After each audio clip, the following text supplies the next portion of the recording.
Why is the placement the most over-analyzed element of the stroke? So hard.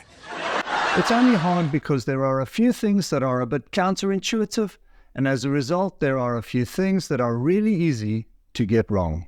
Complicated, so pay attention. Let's break it down and see what it takes to make a good placement and take some of the complexity out of it.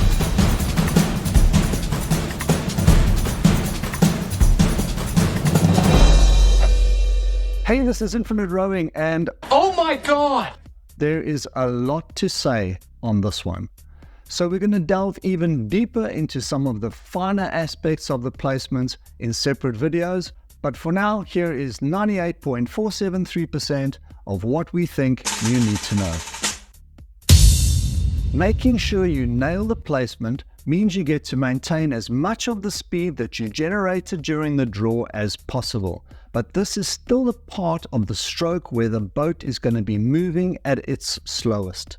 Firstly, we want to make sure that this slow is not that slow. Secondly, that we spend as little time at this speed as possible. And third, that we set ourselves up to be in the best position to make an effective drive. So you've completed the draw and have been accelerating the boat as you approach the last part of the recovery, which is the placement.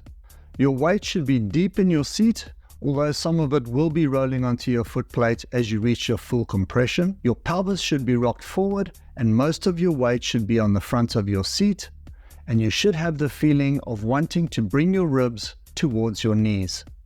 These three things will inform your upper body on where it needs to be as you reach the placement. Your shoulders should still be low and your arms should be soft. You should also have the feeling that you could throw the oars away at any moment. In other words, you are not relying on the oar handles for support. Your blades should be off the water with enough room for them to roll square, which you should be doing as your hands cross the gunnels. As your heels start to lighten on the footboard, straighten your arms, and as you do so, lift your hands and place the blade into the water. It's called the placement for a reason. If you allow the blade to just drop into the water, it's going to bounce a little bit too deep and then a little bit too shallow, compromising your ability to connect and also increasing the potential for vertical slip. Rather, place it purposefully to the right depth, just below the surface of the water. The movement needs to be crisp and deliberate, but not forced or snatchy. You can add a tiny bit of additional button pressure as you straighten your arms. This will keep you moving forward and prevent any thoughts on changing the direction of your body. Stay loose. If you are rigid and locked out, your full body weight will be pushing against the oar handle as the spoon enters the water. But if you make the placement with the weight of the blade and your forearm and you're able to maintain soft hands, you will feel the water start to act on the spoon, and this will be your cue to start putting pressure on the footboard. This is the start of you making connection, but be patient and allow the water to draw the spoon as the blade carves into it.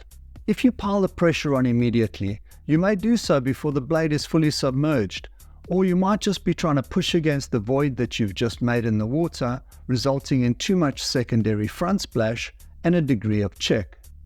Activate your core, hold your body in position, and use your leg squeeze to roll your foot flat onto the footboard. So, there is something in the room that needs addressing. We believe that it is not possible to place the blade efficiently without backsplash. Nothing is perfect in our sport, and we are usually choosing between one of two evils. Backsplash is a really good example of this.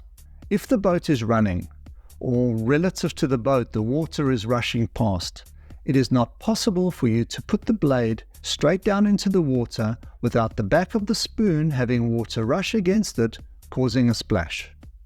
The splash should, however, come from the water rushing against the spoon rather than the spoon bashing backwards into the water. The only way to have no backsplash is by having the blade move at the same speed as the water. In other words, in the same direction as the water, In other words, you have started putting pressure on the foot plate before the blade is submerged. It can be argued that causing backsplash will slow the boat, but this is minimal. What can't be denied is that pushing before you've established connection will slow the boat more, as well as reduce the effective length of your drive. If you consider the fact that the blade spears into the water at the catch angle, it's more of an in splash than a backsplash anyway, and we would rather have a small splash than a big check anytime. Try this exercise.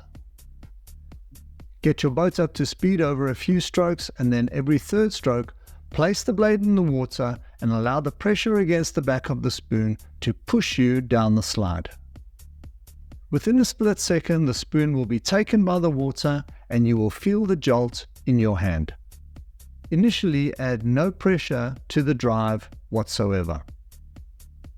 Get the feeling that after you've made the placement, the oar handle is going to move in the direction of the bow anyway. Once you have a good feeling for this, you can start your leg squeeze and add pressure as the movement starts. Work towards almost completely getting rid of the jolt in your hand. As your placement starts to improve, you're going to see your effort level going down and your speed going up. This is because an efficient placement minimizes the reduction in your boat speed. There is nothing nicer than picking up a moving boat, and that's the reward for nailing the placement. It's now time to start the drive. See you in the next video.